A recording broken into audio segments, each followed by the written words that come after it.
त्यावेळेस मी तुम्हाला 2100 रुपये देणार आहे। पण आता मी सगळा हिशोब केला, तुम्ही जसं तुमचा संसार करताना महिन्याचा हिशोब लावता तसं मला राज्याच्या 13 कोटी जनतेचा 365 दिवसाचा हिशोब लावावा लागतो।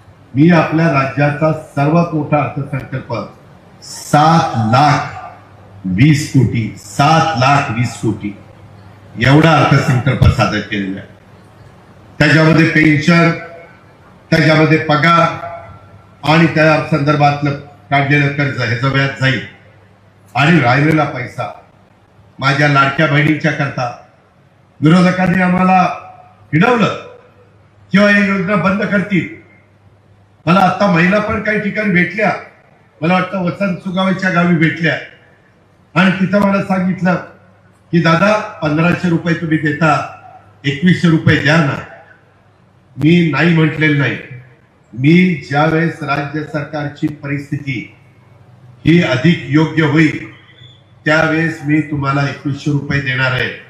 पण आता मी सगळा हिशोब केला, तुम्ही जसं तुमचा संसार करताना महिन्याचा हिशोब लावता तसं मला राज्याच्या 13 कोटी जनतेचा 365 दिवसाचा हिशोब लावावा लागतो। शेतकऱ्यांना काय द्यायचंय, कामगारांना काय द्यायचंय, आदिवासींना काय द्यायचंय, मागासवर्गीयांना काय द्यायचंय, अल्पसंख्याकांना काय द्यायचंय, भटक्यांना काय द्यायचंय। मी तिथेही बोललो, तुम्ही ऐकलंय, सगळी सोंग करता येतात, पैशाचा सोंग नाही करतायत।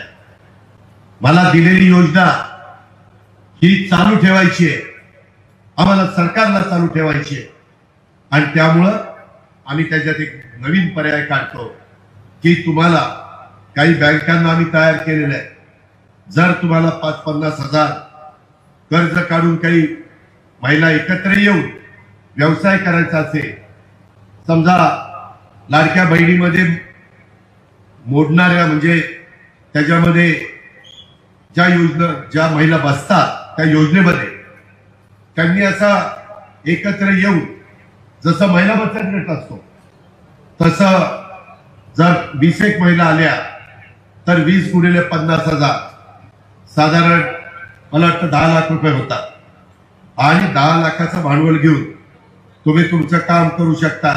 20 महिन्यांचे महिन्याचे 15 दुने 30,000 रुपये येतील, त्याचा हप्ता तुम्हाला त्याच्यातनं देता येईल।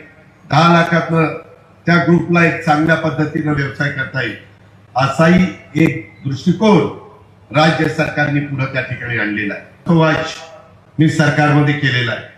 आमची आदिती तटकरे महिला बाल विकास खात्याची मंत्री आहे, तिला पण मी उद्याच्याला सगळीकडे सभा घेऊन मी पण जाईल, बाबासाहेब जातील, इतर सहकारी जातील आणि त्या पद्धतीनं आम्ही त्या बाबतीमध्ये सांगू।